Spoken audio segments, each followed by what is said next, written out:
We already have Professor Palguna today joining us, and Lindsay Martin also joining us today, and Professor Justice Saldi Isra joining us as well. And I would like to say welcome to all of the participants that are already joining us.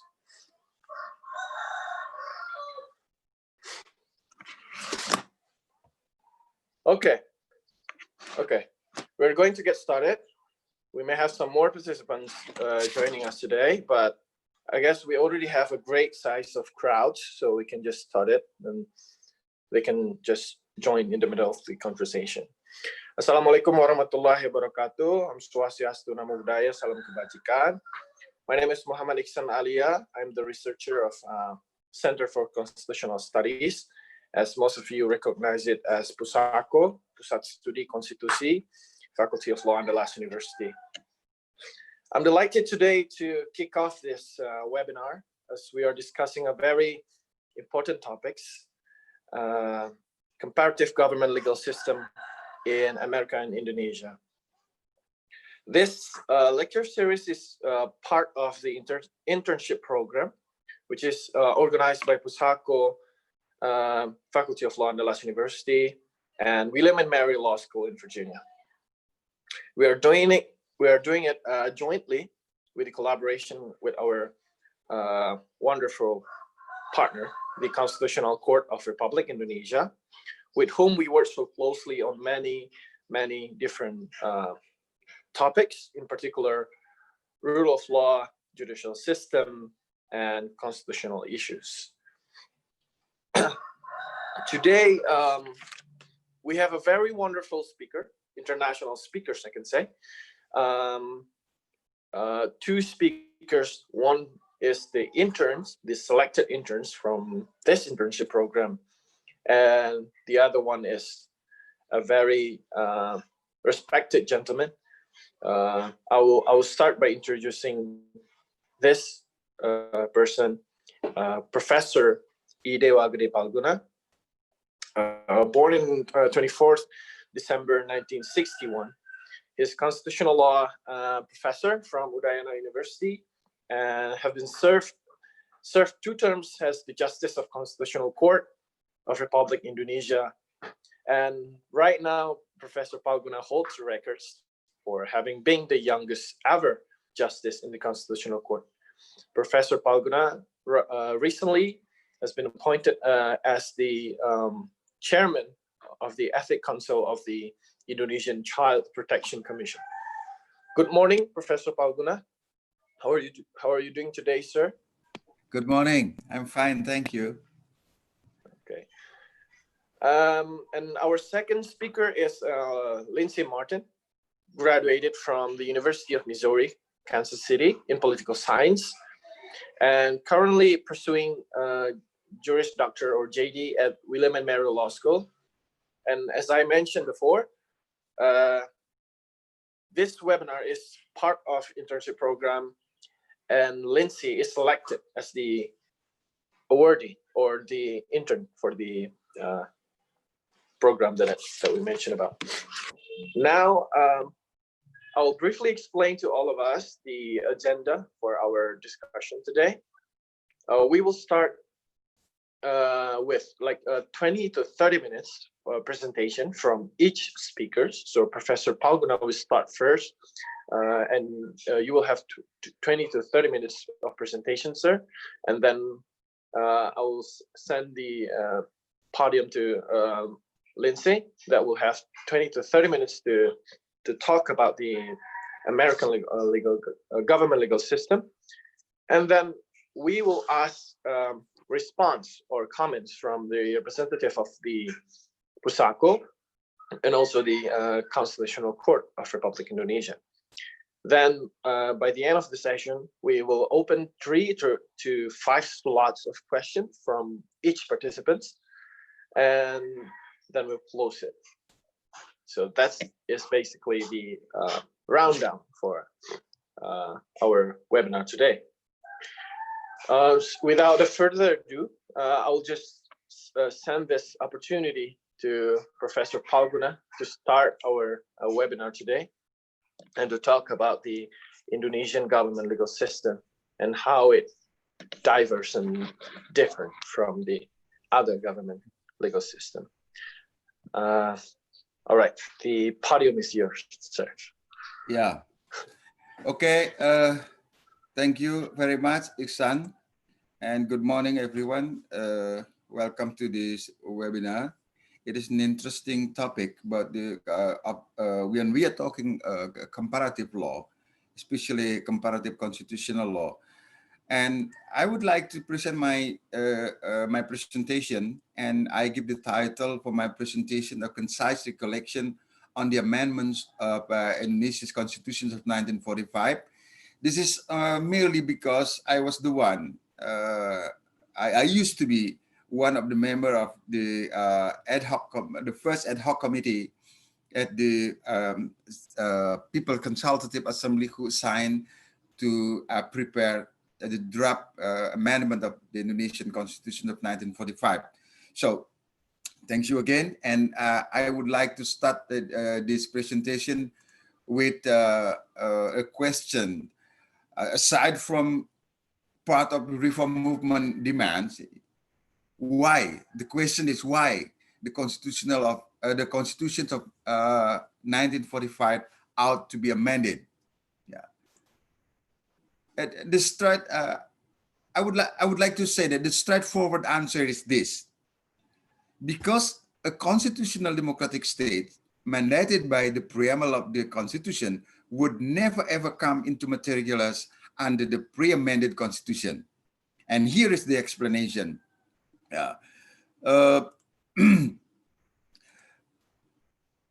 According to the preamble of the Constitution, of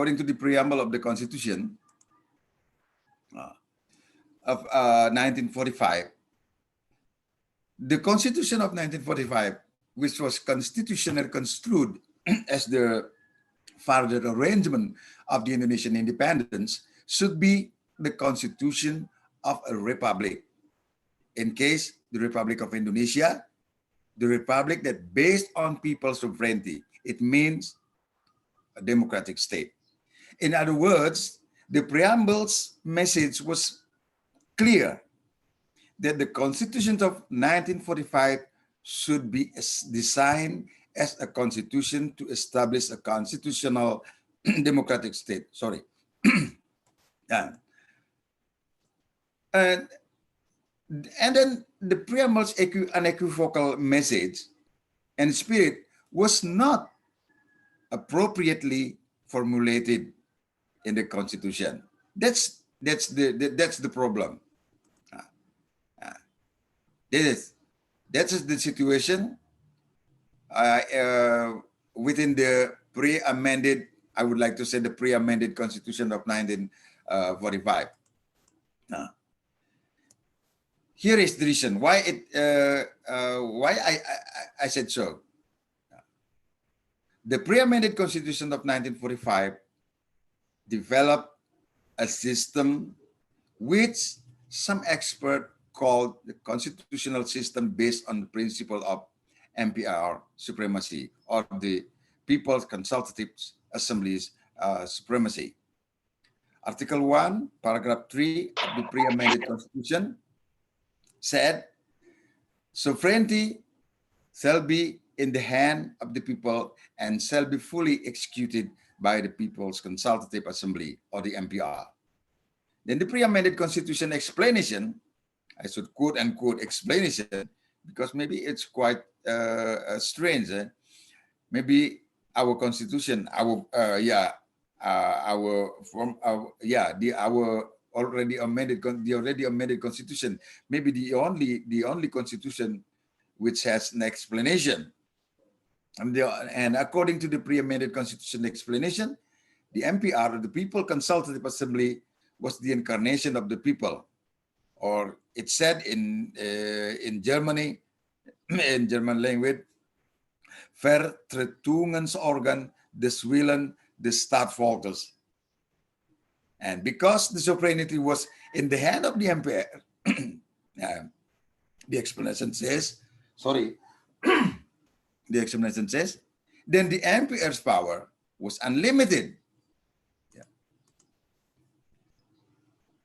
Sorry. Then under such a constitutional system, MPR was construed as the supreme state organ or the highest state's organ, and all states' powers were in the hand of the MPR, from which it then distributed to the state organs, to the power up to the House of Representatives, to the or the DPR, and to and other high state organs, according to the Preamended Constitutions, and including the power of the president was derived from the MPR, the power of the MPR. It means that under the old system, under the pre-amended Constitution, there was no principle of checks and balances. There was no there was merely division of powers instead. And I would like to let's give a special attention for the president. As for the president, under the old system, the president was not directly elected by the people through popular vote, but was appointed by the MPR, the People Consultative Assembly. This president was the emperor's, the assembly's mandate holder. That's what is the term used by the explanation of the Constitution. The president was accountable for the execution of general guideline of state directions, or we call it the garis-garis besar haluan negara, made by the MPR, and for which he or she, the president, can be removed from office by the MPR if the latter, or the MPR was of the opinion that the president had failed to properly execute the GBHN, or the state, the general guidelines of state directions. What's the consequence? Furthermore, president and vice president, in addition, I should say, in addition, president and vice president appointed by the MPR for the period of 5 years and may be reappointed. And since there is no express or any specified limitation in terms of maximum period of appointment, it was then exclusively depended on the MPR, the assembly, to decide the issue. So there is no express or specified limitation of the president terms of office. How many periods? There is not. So that it's exclusively dependent on the MPR to decide the issue. What's that happened? Then such a situation can be viewed from a different perspective. It means that this situation means that it was dependent on the president's ability to quote unquote persuade or even to control MPR with a view to his or her power remains beyond the reach of termination or even MPR impeachment. And fortunately, the old system gives the president a constitutional way to quote unquote tame the MPR, which was, as I said, the one and the only source of threat for the president's claim to power. Why? Here is the explanation. According to Article 2, Paragraph 1 of the Pre-amended Constitution, it was said that the composition of the MPR membership should be arranged by law. Meanwhile, according to Article 5, Paragraph 1 of the Pre-amended Constitution, the president should have the power to make law with the approval of the House of the DPR. It means that once the president managed to control DPR, he would have managed to control MPR, the MPR. And that's, this is the very reason or the very explanation how President Suharto had managed to stay in power for more than 3 decades, practically without significant disturbances. This is what the reason, I should say, what is the constitutional, this is the constitutional reason or the political situation why President or how President Suharto maintained his power for more than 3 decades until the coming of the reform movement or Gerakan Reformasi in 1998. Such an undemocratic practice is no longer the case now, following the series of constitutional amendments to the constitutions of 1945. Under the newly amended constitutional system, the Constitution of 1945 preambles message, that is a system for the establishment of a constitutional democratic state, has been constitutionally enacted now. The rest, I think, it depends on the sincerity of our people to observe it, especially our political actors. Thank you. Maybe there is a brief lecture from my experience as the member of the ad hoc committee during the process of amendment of the Constitution of 1945. Thank you. Okay, thank you, Professor. As you guys heard before, Professor Palguna gave a very comprehensive explanation about how the Indonesian legal system or the government legal system is developed throughout the years.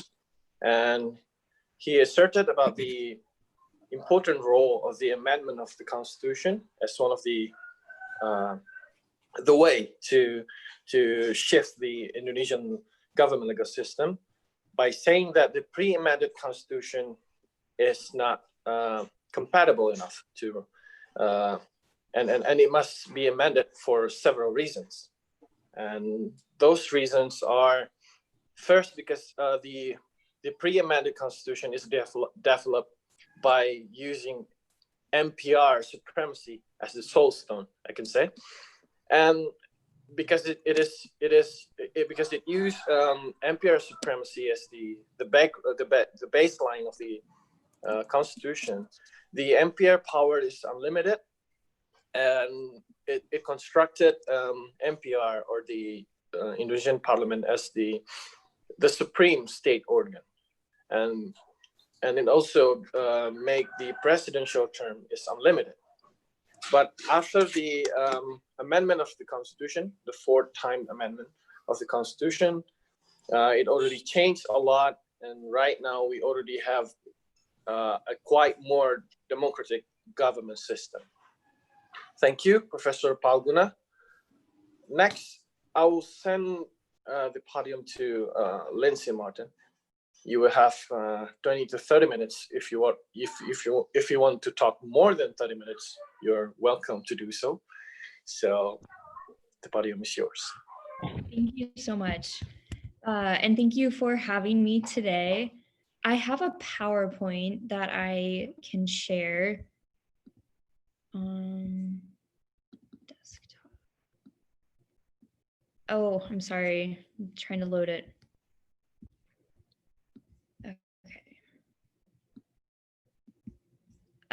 Okay, so for some reason my PowerPoint won't load, but that is okay. I can move on without it, unless, is that okay? Okay, so first I just wanted to go over the structure of the federal government in the United States. So we have three branches of government in the federal government. There is the Congress, which is made up of the House of Representatives and the Senate, and both of those bodies have lawmaking power in the United States. Next is the executive branch. And like Indonesia, the United States has a presidential system. So the president is the head of state and head of government of the United States, and he is the commander-in-chief of the armed forces.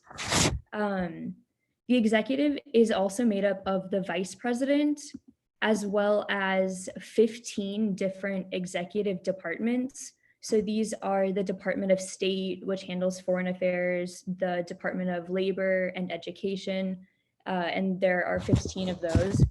It's also made up of independent agencies.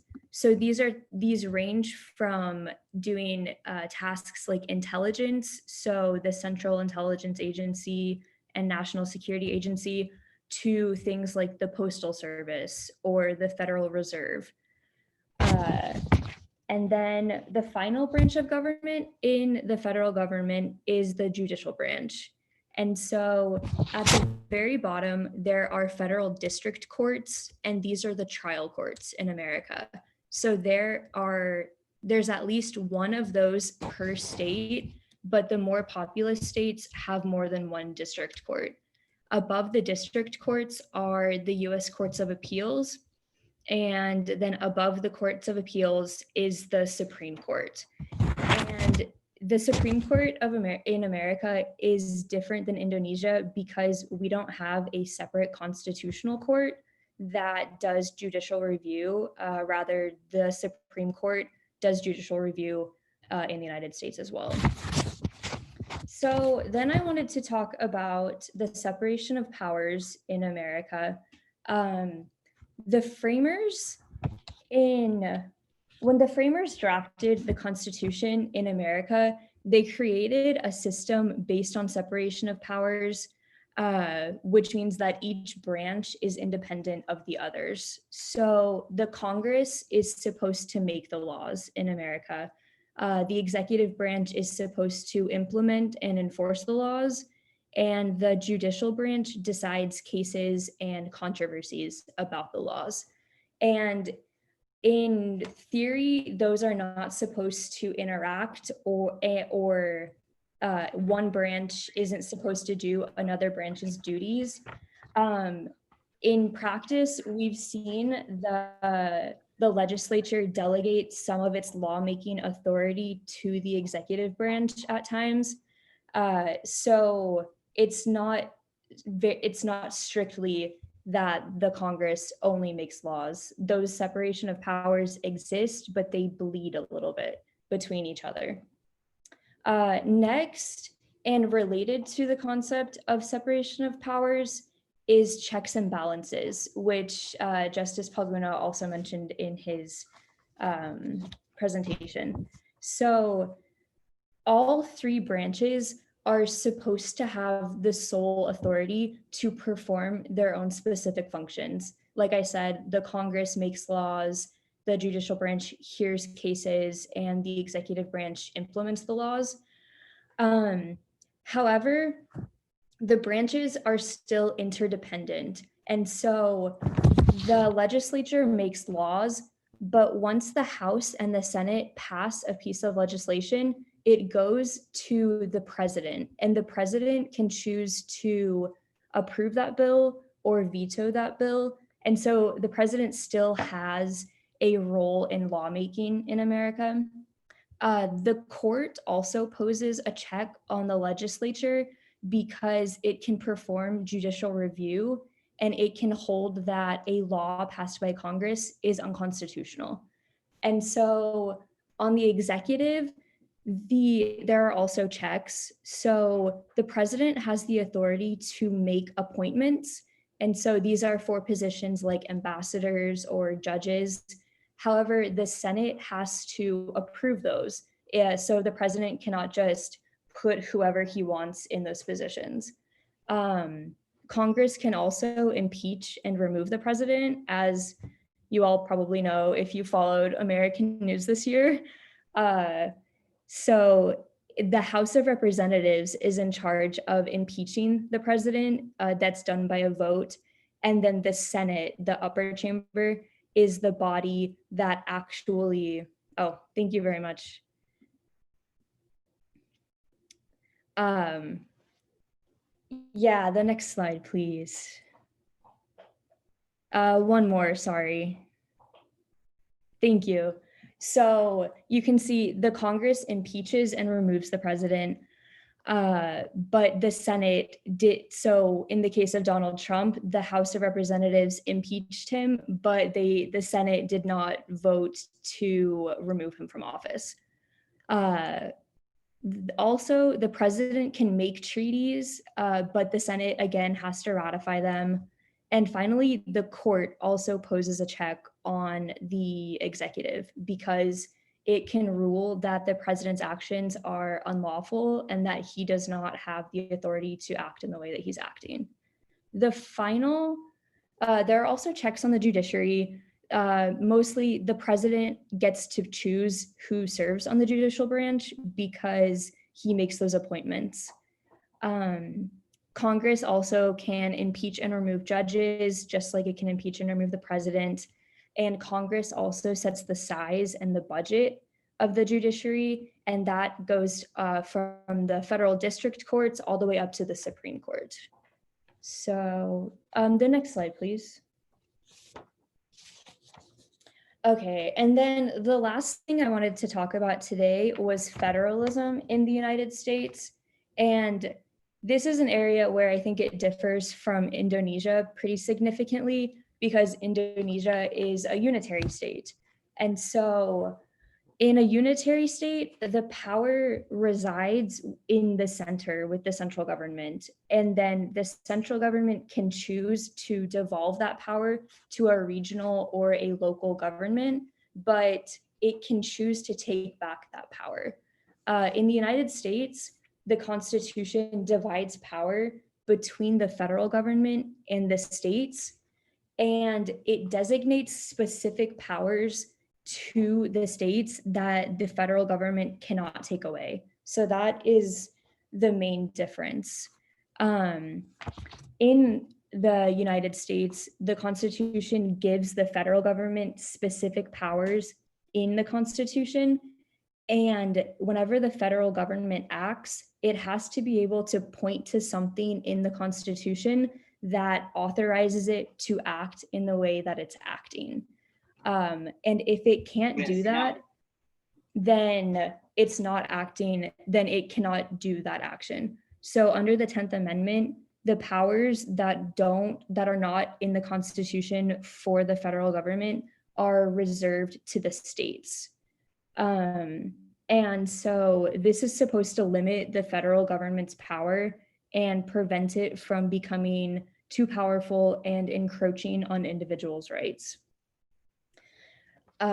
So federalism also relates to the idea of separation of powers because there is a horizontal version of separation of powers between the three branches of government, but there's also a vertical separation of powers between the federal government and the state governments. And so on the next slide, please.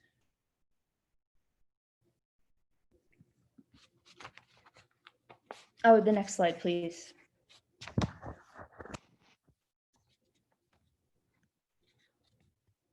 Thank you. Oh.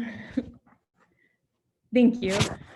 So each of the 50 states has its own constitution, its own legislative branch, executive branch, and judicial branch, just like, so you can see on the screen, it mirrors the federal government structure pretty closely. Here's an example from Missouri, which is my home state.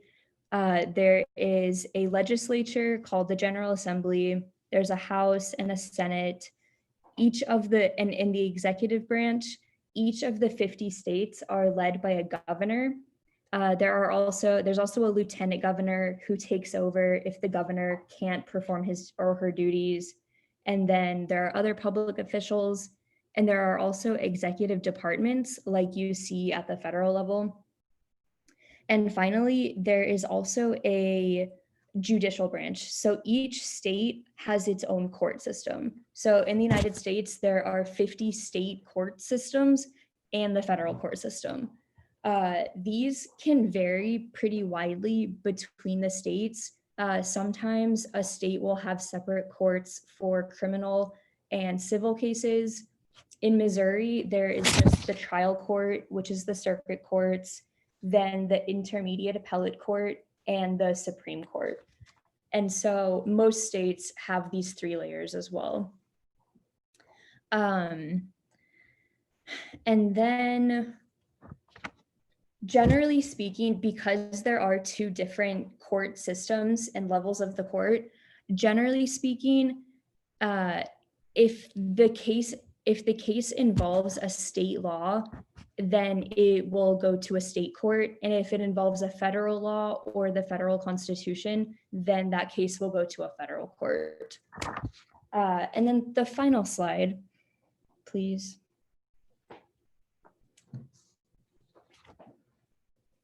Oh, the final slide, the next slide, please. Thank you. And so because the federal government and state governments, their areas of power can become confusing because they overlap a little bit, but there are certain things that only the federal government is authorized to do, and there are certain things that the Constitution gives state governments the power to do. So as you can see on the screen, the federal government handles foreign affairs and defense, so declaring war, making treaties, foreign trade. The state governments administer elections, which, and this is true even at the federal level. So even for the federal presidential election or Congress, the states administer those. States are also in charge of education, public health and safety, and states also manage local governments. So at the city level, pretty much. And then finally, they are both authorized to do taxing. So in the United States, you pay federal taxes and state taxes. Both have a law enforcement capacity and both can establish lower courts. And so each of these principles, to wrap up, separation of powers, checks and balances, and federalism, they were all implemented by the framers as a way to prevent one branch of government from becoming too powerful. And so they are measures to protect individual rights. And so that is it for me. Okay. Thank you, Lindsay. It's a very detailed explanation, actually. From Lindsay's presentation, we already aware of how the federal system, state government system, is quite different. Even though Indonesia and America has a similar presidential system, but because of the federal system, it's quite different from Indonesia. Lindsay already mentioned about how the Congress of the United States of America is different, and how is the separation of power in the United States of America. Discussing about the court system, the independent agencies, and how each state has their own court system, kind of say. And I think by her explanation, it's not only important for lawyers, but it's also important for political science experts and scholars to understand about this topic. So as I mentioned before, the next agenda will be the response from the representative of the Constitutional Court. Just right now, we already have Justice Saldi Isra. And after that, we will give chances to the representative of Pusako, which is we already have Mr. Ferry Amsari here joining us. So for the first time, we will ask comments or response from Professor Saldi Isra. Your Honor, the podium is yours. Thank you, Iksan, and thank you for Professor Palguna and also Lindsay. Both of you already explained more about the different legal system between Indonesia and United States. But let me start this session with a very simple question. I will deliver this question to Lindsay. And I hope in the end, I can raise also a question to Professor Palguna. In your last PowerPoint, Lindsay, you already explained about the role of the federal government and state government. Then you clearly differentiate between the role of the federal government and state government. But so far, especially during the COVID-19, there are any tensions between the federal government and state government, especially to determine which one the location will be locked down or not. Then every day I saw in CNN when that Donald Trump asked some states to reopen the status of lockdown, there are any like what were disagree from some of the governor. Then can you explain us in this COVID-19, in this pandemic, how to differentiate the role of the federal government and the state government? Because if we look again to the original power of the federal government, there is no original power in the federal government about the what we call the massive problem like a pandemic like this. Then it's quite possible there are any tension to determine who has the role of this situation. Then could you explain this one? Then the next, Lindsay, can you explain what the reason behind the position of the vice president in your system? As far as I know, if I'm not mistaken, the role of the vice president in the United States system ex officio to become a chair of the Senate. What is the main reason behind this? Can you imagine the Senate has the very powerful power in your system in other set, and in the next set, say the chair of the Senate in the vice president, and the vice president is the one of the helper of the president in your system. Then what the main reason behind this? It is for Lindsay. For Professor Palguna, I want also you explain the tension between the pemerintah pusat or central government and local government, especially some of the governor in Indonesia. There are any what we call the tension also between provincial government and central government in the COVID-19 pandemic. Why this situation happened? Then how do you what we call do you have any the quick solution to overcome this problem, Professor Palguna? Thank you.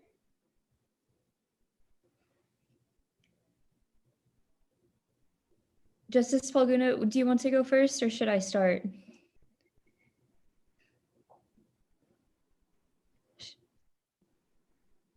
Should I go? Oh, sorry. Should we ask the moderator first, Iksan? What should I do? What should we do? I guess because the question is passed to Lindsay first, then Yeah. we can just give Lindsay the opportunity to answer the question first, and then Joseph as a second. Okay. Okay. So the first question was about the tension between the federal government and the state governments in the response to the COVID-19 crisis. And I think that's exactly right. The federal government has left the states to decide what to do on their own. And so the governors of some states, like New York, made a lot of efforts to stop the pandemic, and they closed down their states for a long time and didn't reopen very quickly, and they got the numbers of their cases down. But at the same time, there were states like Texas and California that we see in the news now that opened up much quicker, and they didn't have as many protections. So some states require masks, some don't. And since the United States, there are not barriers between traveling between states. And so it has just caused a lot of problems whenever some governors have allowed their states to reopen very quickly and their cases are rising, whereas others haven't. Whenever people start traveling again, the cases are rising in all the states, and the federal government has just left the states to do it on their own instead of stepping in to order a nationwide response to the pandemic.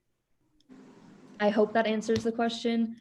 For the second question, the role of the vice president, the vice president is the president of the Senate, and it's largely a ceremonial role. The only time it becomes really important is if the Senate, it has 100 members. So the only time the vice president's role becomes important is if there is a tie. So if 50% or 50 votes are for a bill and 50 are against it, the vice president rather, can come in and be the tiebreaker.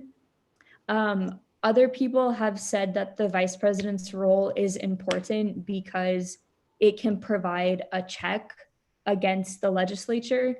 So it's another way that the executive checks the power of the legislature by allowing the vice president to be the tiebreaker. But other than that, his power to be a tiebreaker doesn't come up very often because usually there's a majority of one party, and usually all of the Republicans will vote together or all of the Democrats will vote together. So there's not usually a 50-50 split. But what about the reason behind that? Why the system design that vice president became a president of Senate? What the logic behind that? I think it's mostly the logic that it's another way to check the legislature. So it's part of the role of checks and balances in the American system. Other than that, so I think that's the best logic behind it, but it really just does not become a factor very often because there are just not very many ties that have to be broken in the Senate. Okay, thank you. Well, thank you, Professor Saldi. It is a delicate question as to the tension between the central government and local government in handling the COVID-19 pandemic. I would first like to say that according to our system, and it is already confirmed by the many decisions the Constitutional Court did, that the main responsibility of the government shall be in the hand of the president or the central government. But in terms of handling of the COVID-19 pandemics, I think it is depend on the mostly the person or the party who knows well about the spread of the disease in the society is the local government, not only the governor but also the mayor and the regions. So that I think the first consideration according as to question what to do with the pandemic should be in the hand of the local government first, and then the final decisions, if the widespread of the pandemic is already nationwide, and then that should be the responsibility of the central government. And as to the tension between the central government and local government, as we witnessed recently, I think that's, to me, it's merely about the, maybe it is, I should say, a blend of political consideration and what is and miscommunication between the two, between the central government and the local government. And maybe because this is the risk of having too many regulations in the civil law traditions. I think the law on the law on national disaster says something. The laws on regional government says another thing, and the laws of handling the health issues says the different thing. So we should unite to make a clear and the common interpretation as to what is the point of the pandemic, and so that we can a single policy to handle the COVID-19 entirely. I think that is the general comment I had in my mind. And thank you for the question, Professor Saldi. You're welcome, Prof. Palguna. Okay, thank you to both speakers for the response, amazing response from both of the speakers. Now we will open the slots or the opportunity for the public participants to ask. Oh, wait, I'm sorry. Before we pass it to public participants, we still have to hear the response from the directors of the Pusako, the Center for Constitutional Studies, Faculty of Law, Andalas University, Mr. Ferry Amsari, who already joining us today. How are you today, sir? Thank you, Mr. Isan, for the sudden chance. I will take this opportunity to raise my question, my question to both of speakers. First, I think I need to respond what Lindsay said. Because the Supreme Court has power to accept all kind of cases, as you mentioned, and that every state has their own judicial system. So my question: how the justice of the Supreme Court deal with those differentiation among state in U.S. My second question for Your Honor, Mr. Palguna. You are one of our framers' constitution, our new constitution. So we already use our new constitution for almost 20 years already. So what do you think about this new constitution? Is the purpose of this constitution already achieved or not? I think that's my question. Thank you. Okay, Lindsay, the time is yours. Okay. So the question was, how does the Supreme Court of the United States deal with differences when there are so many different state court systems? So the only way that a Supreme Court, or that a case from a state court could get to the Supreme Court, is if it involved a federal law. So if someone said that the state law violated the federal constitution or the federal law, then it could go to the US Supreme Court. So then the issue at hand would be to determine if it violated the federal law. So the Supreme Court isn't, they don't take cases just from regular state courts. I hope that answers the question. How about the appeal of the cases in coming from the states, actually about in criminal cases or private cases? Is it possible to appeal to until the Supreme Court? So if you have a case that starts in a state court and involves a state law, then the only way that then it would have to work its way up to the state Supreme Court.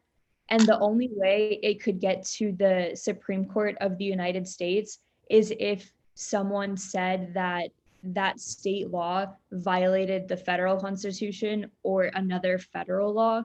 But if it didn't involve a federal law, then it could never get to the Supreme Court of the United States at all. Thank you.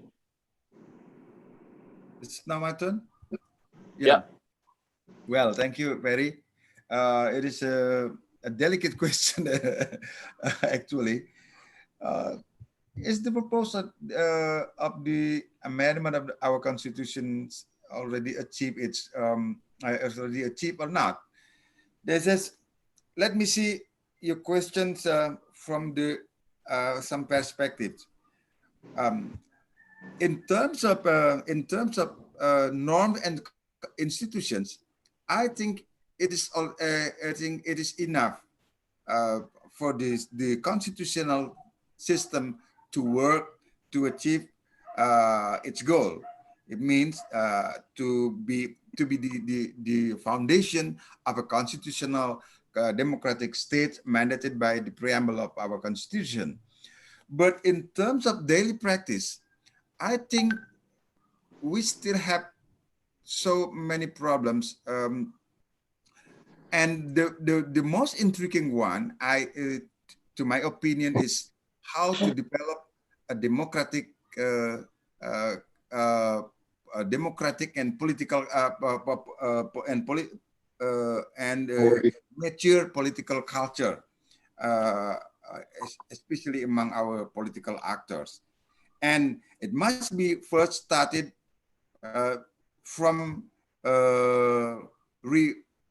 revisiting our political system, especially the role of our the political parties, because according to the amendment of our according to our constitutions, political parties given a very significant role in developing democracy in Indonesia in general and the legal system as well. So it depends on now the choice is ours whether to enforce. No, I mean whether to stick to the purpose of the already amended constitution, or to maybe of course there is some deficiencies in our effort to make a new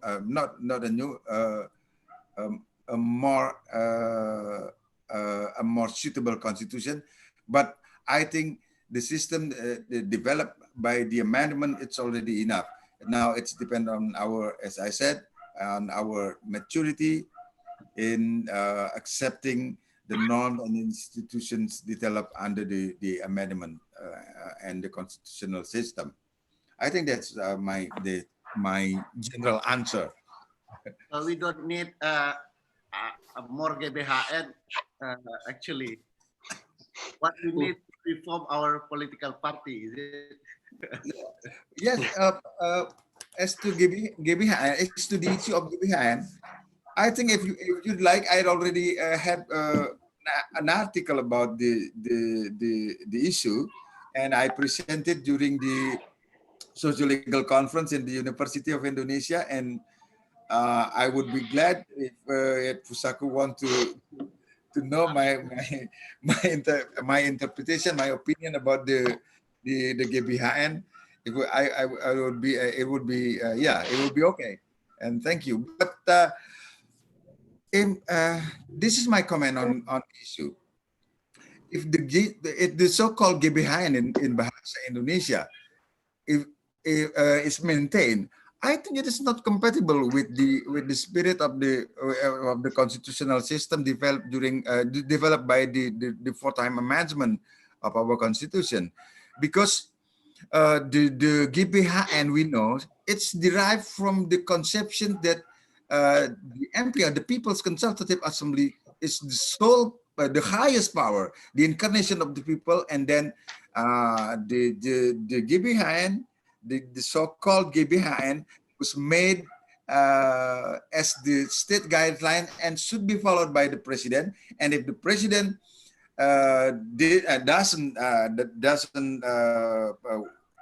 doesn't execute the GBHN properly, and then it can be removed from office by the MPR. That is a different way of the story, I think. System. Thank you. Sorry, I'm so sorry to disturb Professor Paguna. Is it possible for you to share the article or paper that you have to Lindsay, especially that already in English to Lindsay? It's already in English, yeah. And maybe Lindsay, after this webinar, we can contact Professor Paguna. Then, as far as Pak Paguna has many articles or papers in English talking about the judicial power in Indonesia and also the Indonesian legal system. Okay. Yeah. Thank you. Yeah, you're welcome, Lindsay. Okay, thank you for promoting me, Professor Salvi. Not really. We try to find more, Professor Paguna. Why? Because Lindsay, because of the COVID-19, it's quite impossible for her to become to Jakarta and Padang to learn more about the Indonesian legal system. That's why we try to send many the English version of the paper or book or something to Lindsay, Papa. That's why I hope you can help her to learn more about the Indonesian legal system or judicial system in Indonesia. Yeah, okay, Prof. Saldi. But in my opinion, the very saddest aspect of this pandemic, from Lindsay point of view, I think because she has no chance to taste rendang in Padang. Don't worry, Papa. Sometimes Lindsay I was only joking. We will prepare rendang for her. Don't worry. Yeah, Iksan. Sorry. Okay. That's fine. That's fine, Your Honor. So we already hear response from the representative of Constitutional Court, which is Prof. Saldi Isra, already mentioned her questions, and we already hear from Pusaku as well, Bang Ferry, already talk about and ask few questions to both speakers. Now we will give the chances to the other participants, which is we already have Faiz, Mr. Faiz, to ask the questions to both speakers. Then we will have Mr. Rimas Kaut after Mr. Faiz asks questions. So, Mr. Faiz, are you ready to ask the question? Yep. Okay, the podium is yours. Thank you for the chance. Hi, Lindsay. Thank you so much for your presentation. presentations. It gives us a many perspective on American system of government. I would like to ask about the concept of separation of power in the United States. I'm focusing on this issue. In the recent years, there are many constitutional law scholars in Indonesia who believe that there is a new concept of separation of power in the United States. And this concept is introduced by one of them, Bruce Ackerman, in his several articles, such as The New Separation of Powers, published in Harvard Law Review in 2000. And according to him, the new separation of power in the US is divided into 4 branches of government, not only 3. They are legislative, executive, judiciary, and the last one is the auxiliary state organ or independent state organ. That's the 4th branch of government, according to Bruce Ackerman. This concept has been strongly suggested to be adopted in Indonesian legal system in order to strengthen the independent state organs such as National Election Commission, Anti-Corruption Commission, and other commissions. So in your view, as an American scholars, is this concept, the new separation of concept, the separation of power, whether followed or implemented effectively in the US American system of government? Or do you think the US constitutional scholars in general support this concept? Because I would like to have a different perspective from American itself, because you know probably better than the Indonesian itself. And also the same question to Pak Palguna. I think this concept implemented in Indonesian legal system, or there is still unclarity about this concept to be adopted in Indonesia? Thank you. Okay, to avoid the speakers from being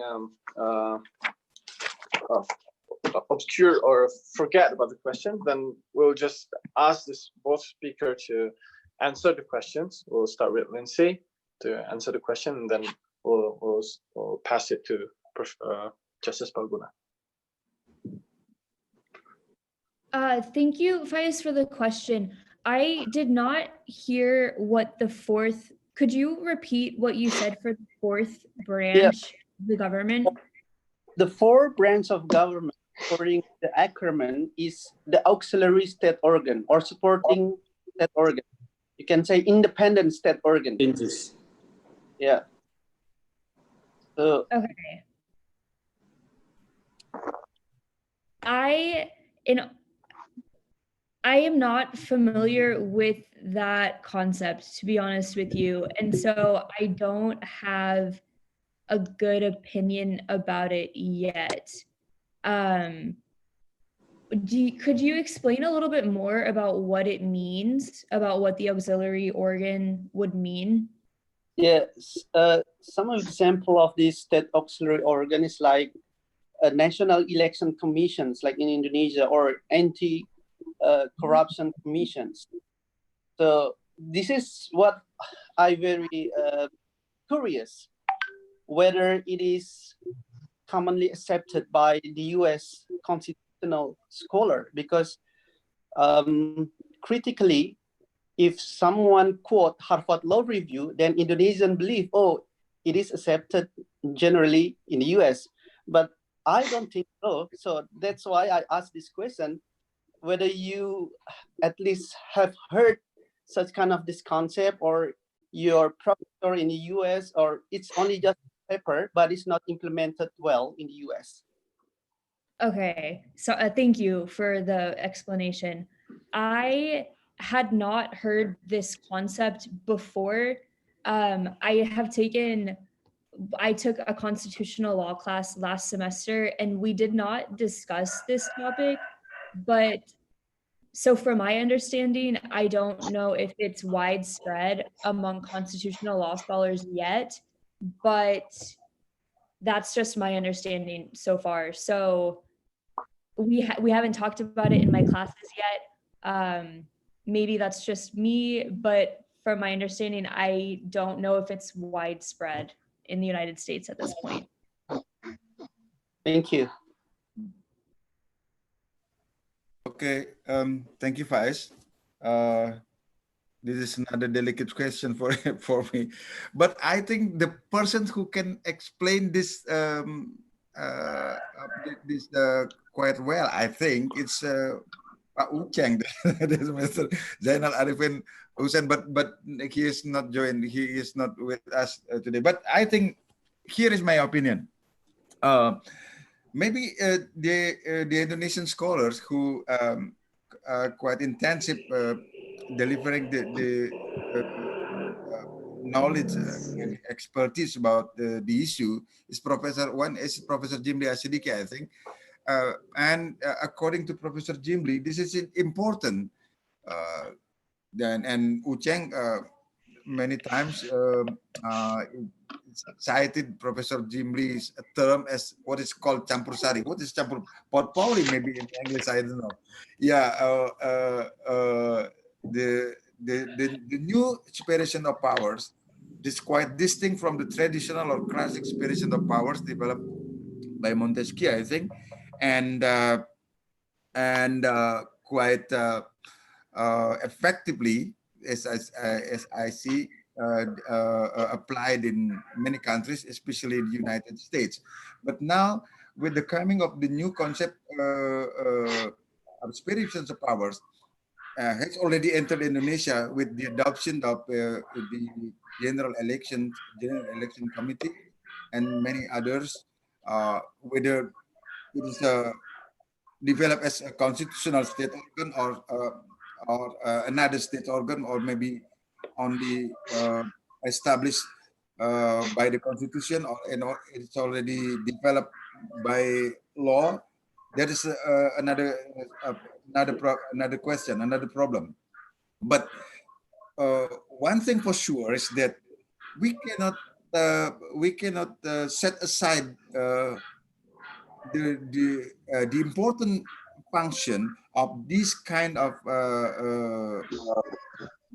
this kind of new separation of powers, the new state auxiliary state organs, or which is the independent state organs, because in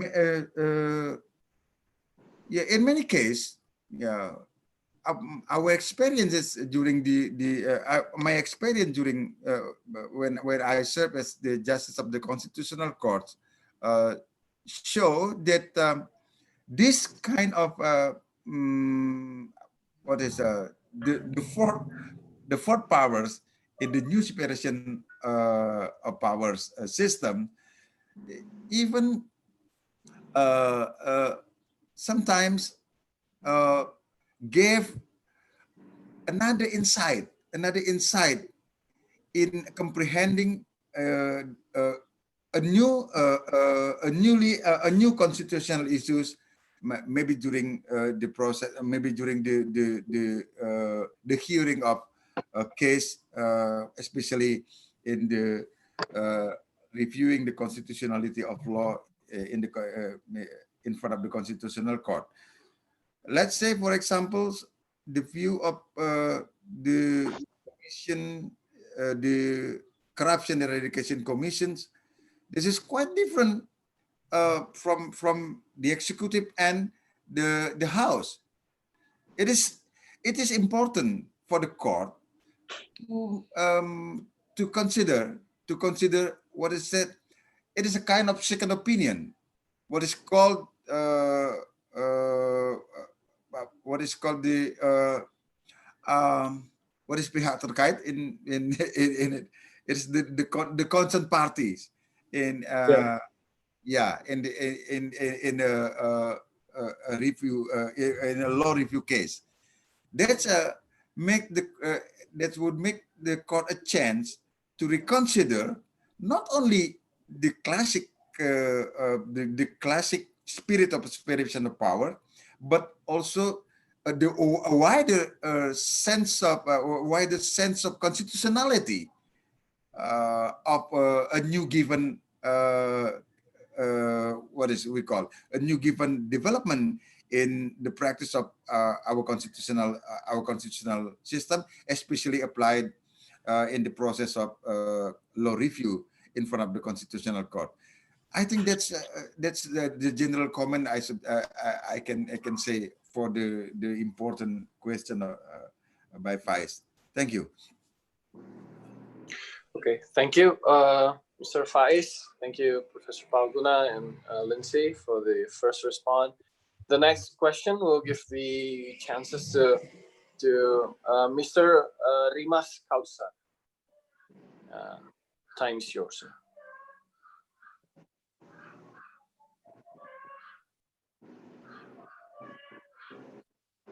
Okay, thank you, moderators, for the opportunities.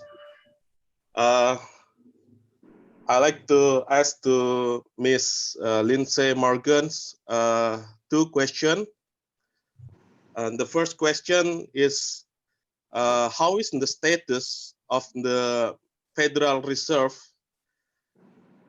as a central bank in the US according to the US constitutions? Because as far as I know, the US Constitution did not regulate about central banks, and the Federal Reserve is a new institutions that came in the year 1913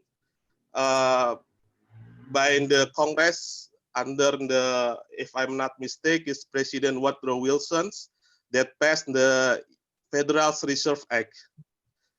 That's the first question.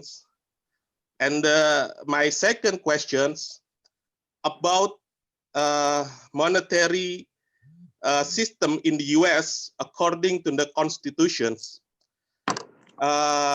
Maybe Pak Palguna can explain. In Indonesia, we have very clear rules about the central banks and the monetary currency in our constitutions. But as far as I know, in the US, there is a little bit different in there. There is an anomaly, if I can call it, because in the original text of the US constitutions, the US only regulates gold coins and silver coins as a legal tenders, and not dollar bills or legal notes. And yet, the government, the Congress, have the power to issue dollar bills or legal notes. And the other anomaly is in the year, if I'm not mistaken, in 1970s, President Nixon let go the gold standards of the US dollars. Isn't that's quite anomaly or a strange event that in the US constitutions about monetary system, and the constitution regulate about gold and silvers, but yet in the 1970s, the US government let go on the legal standards. So what is the standpoints of these actions in the constitutional view in United States? Thank you. Thank you. It's a very complicated question, I guess, Lindsay. But let's see if you can respond it comprehensively. I can try to answer both questions. I didn't study economics very much as an undergrad.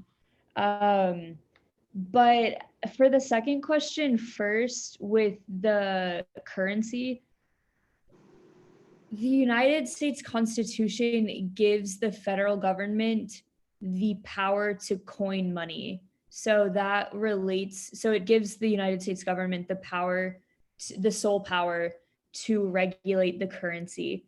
as far as switching from the gold standard or the silver standard to the floating exchange rate, I don't want to speak incorrectly. I don't think I would know the answer to your question. And so I don't want to speak more and say something incorrectly to you. I'm sorry. For the first question, the Federal Reserve as the central bank, you're correct that the Constitution does not stipulate that there is a national bank. However, Congress has the power to establish banks, and then Congress can pass a law which would establish it, and then it can give the executive branch the power to implement and enforce. So I'm sorry, I'm not explaining this well. The Congress can pass a law which would establish the bank, and then it would allow the executive branch to implement and carry out the law that would allow the bank to function. Is that I don't think that makes sense. So the legal source of that bank would come from an act passed by Congress, and then the executive branch would exercise power in order to carry out the functions of that bank. I hope that answers the question. I'm not sure if it does, though. I'm sorry. Professor Palguna, do you have any comments on this one? I think there is no direct question to me, directed Okay. to me. But as far as I know, that this during the debate on central banks in the process of my amendment of the Constitution of 1945, there is a strong drive, a strong support for the independence of the central banks, and then I don't know. As Lindsay, I don't have appropriate knowledge about the economy, especially political economy, as the role of the central bank. But what I remember during the process of amendment is the issue that if we want to develop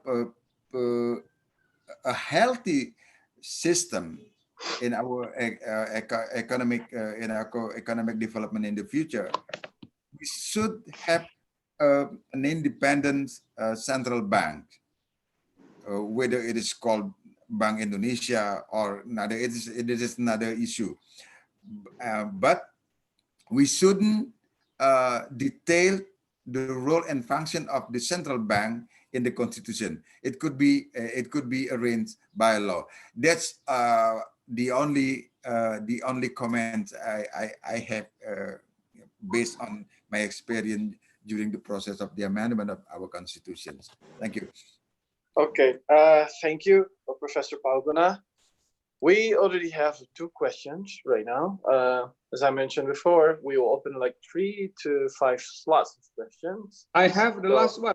Possible, Iksan? Of course, sir. It is okay. No, it is very short because sure. are in Indonesia still in a problem about the bar association.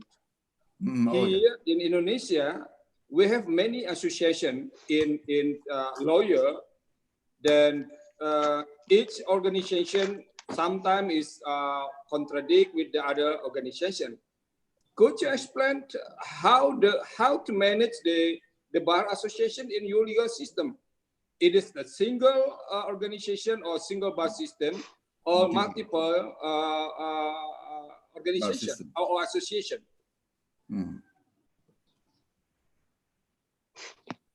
That's to Lindsay, yeah? Yeah, to Lindsay. Can you unmute? Yeah, thank you. So you're asking about the bar associations in the United States? Exactly.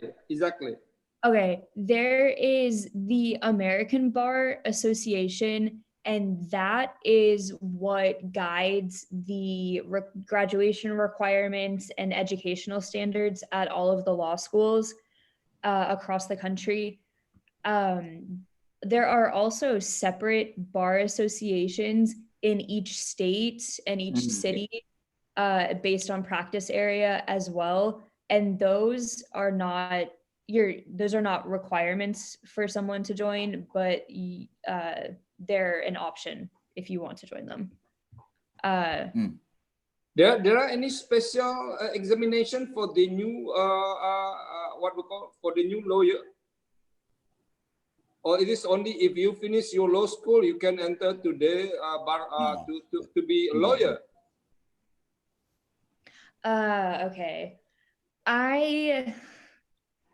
you're asking how you can join the bar association? Yeah, but there are any special examinations to become a lawyer in United States?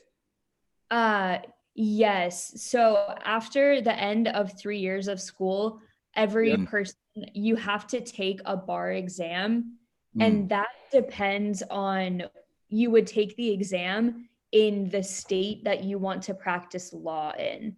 And so people in Virginia, if you want to stay in Virginia and have your career here, you would take the bar exam in Virginia. There is a newer trend in the United States. It's called the Universal Bar Exam.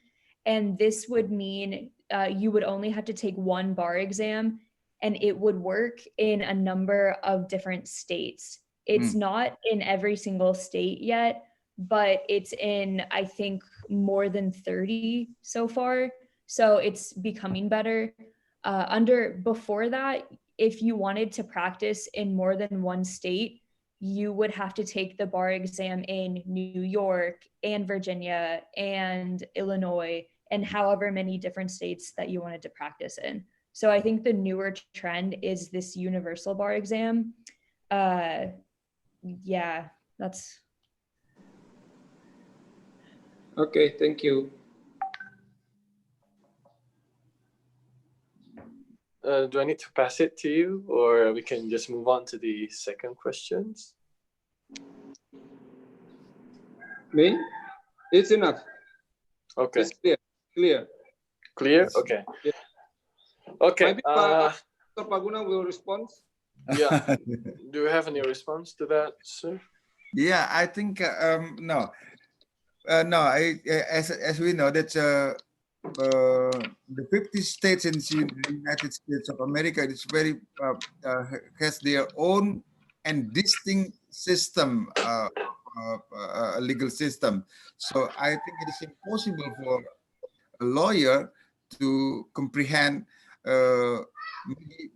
the entire state's legal system in the United States. That's why I think it is quite understandable when Lindsay said that a wannabe lawyer should pass an exam in a specified states, yeah, specified states. But I don't know. Is that mean that in terms of federal system that I would like to ask Lindsay, there's only one bar association, a single bar association in the United States? Does that mean, Lindsay? There is an American Bar Association which sets all of the educational standards at all of the law schools nationwide, but there are different bar examinations. So yes, like the educational standards are the same at all of the law schools, but the tests are administered differently. They're administered state by state rather than on the national level. So the state bar gets to decide how the exams go. Sorry. Okay. We have now Ari Wiryadinata to ask the last questions, I guess, because it's almost 2 hours. So Ari Wiljadinata will have the last question for the session today. Ari, are you ready? Okay, thank you for this opportunity. Good evening for Lindsay and also good morning for everyone in Indonesia, especially for the former Justice Palguna and Justice Saldi Isra. This good presentations and the fruitful discussions about the comparative studies. I have two questions addressed to both of the speakers. First, about the presidential power in legislation process. As mentioned in the Lindsay presentations, that president in America has the veto right, but in this concept is not recognized by the Indonesian legal system. Meanwhile, in Indonesia, president is not only involving in make the laws or undang-undang, but also has a power to create or make the perpu, the government regulation in lieu of laws, and also to create or to make the government regulations as well as the presidential decree. So my question is, who is the most powerful presidential who is the most powerful president in the legislation power between the Indonesia and America, according both of you? A second question is about, as we know in the Indonesia, the current issues is about dissolutions or abolishing the institution under the executive branch. Under the Jokowi's administration, he planned to abolish or dissolutions the some of institutions under the branch of under the executive branch. My question is, does the president in America also has the power to dissolution or abolish the institution under the executive branch? And also, what is the views of Pak Palguna regarding these issues, Pak? Thank you. Okay. Professor Palguna, maybe this time I will ask you to go first. Okay. The question is, which one of more powerful between the president system in the United States or the president of the Republic of Indonesia? I think it can be viewed from a different perspective. If we answer the question, we see from the perspective of a veto system, that the United States president have the power to veto a law. It's already that's already approved by the legislators. It's I think the United States president is more powerful. But if we see from the perspective that according to the constitution of or according to the Indonesian constitution, that the president has the power to propose a law, and there is never proposal of law would become a law without the approval of the president. The president of Indonesia is more powerful constitutionally. Is more powerful than the United States. So I think it is what makes the issue of powerful or not. It's quite different. Is this the different mechanism in producing a law? I think Professor Saldi wrote what is the system of government in Indonesia. I think that is his dissertation. I think the doctoral dissertation in Gadjah Mada University. So Professor Saldi maybe would have another opinion on the issue. That's my question, my answer. And as to the issue of dissolution of state institution, I think it is important. Yeah, we have an overwhelmed states or government institution up to this very day. But yeah, I need a kind of, what is that? Kind of clearing actions to some maybe many of the institutions of the government or the state institutions, especially under the executive power, it's already quote unquote obsolete. or maybe it's no longer relevant, but but it's still there. So why? I think to a certain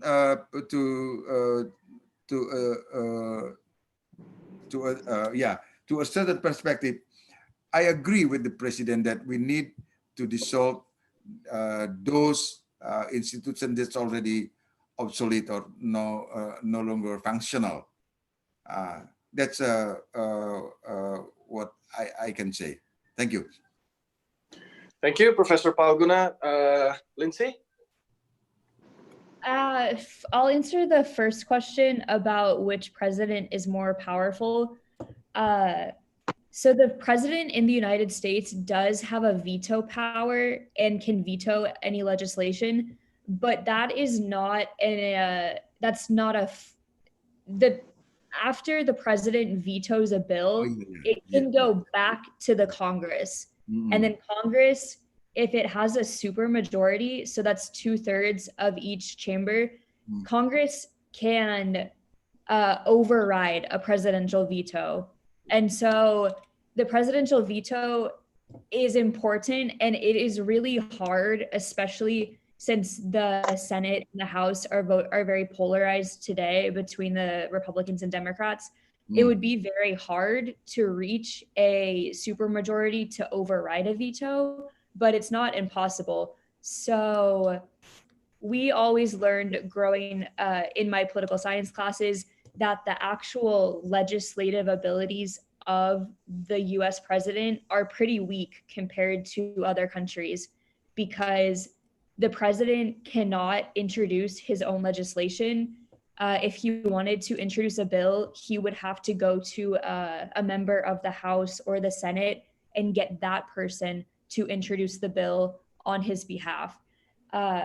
So the president himself has a role in legislating, but I don't think it's as strong because he can't implement his own laws with just a decree like in Indonesia. As far as the second question with abolishing state institutions, I'm not positive on this, to be honest with you, but I think that the president would not have the sole authority to abolish any state institutions. I think that most of the executive agencies that exist and those institutions were created because Congress passed a law creating them.